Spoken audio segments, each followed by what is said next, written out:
ಗಂಧರ್ವರು ರಾಕ್ಷಸರು ಅದಲು ಬದಲು ನಮ್ರತಾ ಕಾಲು ಒತ್ತಿದ ಕಾರ್ತಿಕ್. ಬಿಗ್ ಬಾಸ್ ಮನೆಯ ರಕ್ಕಸ ಗಂಧರ್ವರ ಟಾಸ್ಕ್ ಎರಡನೇ ಮುಖ ಆರಂಭವಾಗಿದೆ. ನಾಣ್ಯದ ಬದಿಗಳು ಅದಲು ಬದಲಾಗಿವೆ. ರಕ್ಕಸರು ಗಂಧರ್ವರಾಗಿದ್ದಾರೆ, ಗಂಧರ್ವರು ರಕ್ಕಸರಾಗಿದ್ದಾರೆ.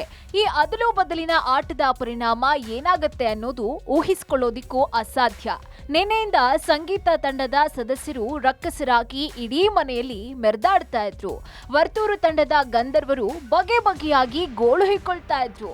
ನಂತರ ಬಾವುಟ ನೆಡುವ ಟಾಸ್ಕ್ ನಲ್ಲೂ ಕೂಡ ಎರಡೂ ತಂಡಗಳ ನಡುವೆ ಜಿದ್ದಾಜಿದ್ದಿ ಏರ್ಪಟ್ಟಿತ್ತು. ಇವತ್ತು ವೇಷಗಳು ಹಾಗೇ ಇವೆ, ಆದ್ರೆ ಅದರೊಳಗಿನ ವ್ಯಕ್ತಿಗಳು ಬದಲಾಗಿದ್ದಾರೆ. ರಕ್ಕಸರಾಗಿದ್ದವರು ಗಂಧರ್ವ ವೇಷ ತಡ್ಕೊಂಡು ನಸು ನಗ್ತಾ ಇದ್ದಾರೆ. ಗಂಧರ್ವರಾಗಿದ್ದವರು ರಕ್ಕಸರಾಗಿ ಅಟ್ಟಹಾಸಗೈತಾ ಇದ್ದಾರೆ.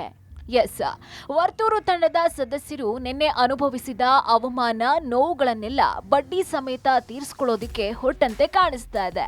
ಕಾರ್ತಿಕ್ ಬಳಿ ವಿನಯ್ ಆನೆ ಬೀಳಿಸಿದ್ದಕ್ಕೆ ಕ್ಷಮೆ ಕೇಳಿಸ್ಕೊಳ್ತಾ ಇರುವಂತೆ ಕಾಣ್ತಿದೆ. ರಕ್ಕಸರಾಗಿದ್ದಾಗ ಮೆರೆದಾಡಿದ್ದಂತಹ ಕಾರ್ತಿಕ್ ಅವರನ್ನೇ ಗಂಧರ್ವ ತಂಡ ಟಾರ್ಗೆಟ್ ಮಾಡಿಕೊಂಡು ಬಗೆ ಬಗೆಯ ಶಿಕ್ಷೆಗಳನ್ನ ನೀಡ್ತಿರುವಂತಿದೆ. ನಿನ್ನೆ ವಿನಯ್ ಕಡೆಯಿಂದ ತನಿಷಾರ ಕಾಲು ಒತ್ತಿಸಿದಂತಹ ಕಾರ್ತಿಕ್ಗೆ ಅದೇ ಶಿಕ್ಷೆ ನೀಡಿದ್ದಾರೆ ವಿನಯ್. ನಮ್ರತಾರ ಕಾಲು ಒತ್ತುವಂತೆ ಕಾರ್ತಿಕ್ಗೆ ಶಿಕ್ಷೆ ಕೊಟ್ಟಿದ್ದಾರೆ. ಇದೀಗ ನಮ್ರತಾರ ಕಾಲು ಒತ್ತಾ ಇದ್ದಾರೆ ಕಾರ್ತಿಕ್.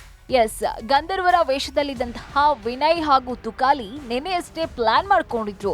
ಮೇಲೆ ತೋರಿದಂತಹ ನಾಣ್ಯ ಕೆಳಗ್ ಬೀಳಲೇಬೇಕು ಅನ್ನೋದು ಅವ್ರಿಗೆ ಗೊತ್ತಿತ್ತು. ಈ ಬಟ್ಟೆಗಳು ಶಾಶ್ವತ ಅಲ್ಲ ಅನ್ನೋದನ್ನ ಇಬ್ರು ಕೂಡ ಅರ್ತಿದ್ರು.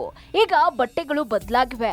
ಗಂಧರ್ವರ ವೇಷದಲ್ಲಿದ್ದಂತಹ ವಿನಯ್ ಅಂಡ್ ಟೀಮ್ ರಾಕ್ಷಸರ ವೇಷ ತೊಟ್ಟಿದ್ದಾರೆ.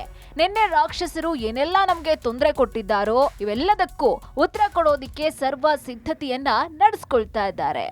ಗಂಧರ್ವ ಮತ್ತು ರಾಕ್ಷಸರ ಟಾಸ್ಕ್ ಒಂದೇ ಹಂತಕ್ಕೆ ಮುಗಿಯಲಿದೆ ಎನ್ನುವ ಅಂದಾಜ್ನಲ್ಲಿ ಸಂಗೀತ ಅಂಡ್ ಟೀಮ್ ವಿನಯ್ ಅಂಡ್ ಟೀಮ್ಗೆ ಕೊಡಬಾರ್ದಂತಹ ಕಷ್ಟ ಕೊಟ್ಟಿದೆ. ಅಸಲಿಗೆ ಸಂಗೀತ ತಂಡ ಮತ್ತು ವರ್ತೂರ್ ಸಂತೋಷ್ ತಂಡ ಅಂತ ಹೇಳ್ತಾ ಇದ್ರು. ಆದ್ರೆ ಟಾಸ್ಕ್ ನಲ್ಲಿ ಮಿಂಚಿದ್ದು ಮಾತ್ರ ಸಂಗೀತ ಟೀಮ್ನಿಂದ ಕಾರ್ತಿಕ್ ಹಾಗೂ ವರ್ತೂರ್ ಟೀಮ್ನಿಂದ ವಿನಯ್. ಹೀಗಾಗಿ ಇಬ್ಬರ ಜಿದ್ದಾಜಿದ್ದಿ ಶುರುವಾಗಿದೆ. ಸೇರಿಗೆ ಸವ್ವಾ ಸೇರು ನೀಡೋದಿಕ್ಕೆ ವಿನಯ್ ಟೀಮ್ ಸಜ್ಜಾಗಿದೆ. ಟಾಸ್ಕ್ ಕೋಪವಾಗಿ ಬದಲಾಗಿದೆ. ವಿನಯ್ ಅಂಡ್ ಟೀಮ್ ಏನೆಲ್ಲ ಅವಾಂತರ ಸೃಷ್ಟಿ ಮಾಡುತ್ತೋ ಕಾದು ನೋಡಬೇಕಾಗಿದೆ. Digital desk, public music.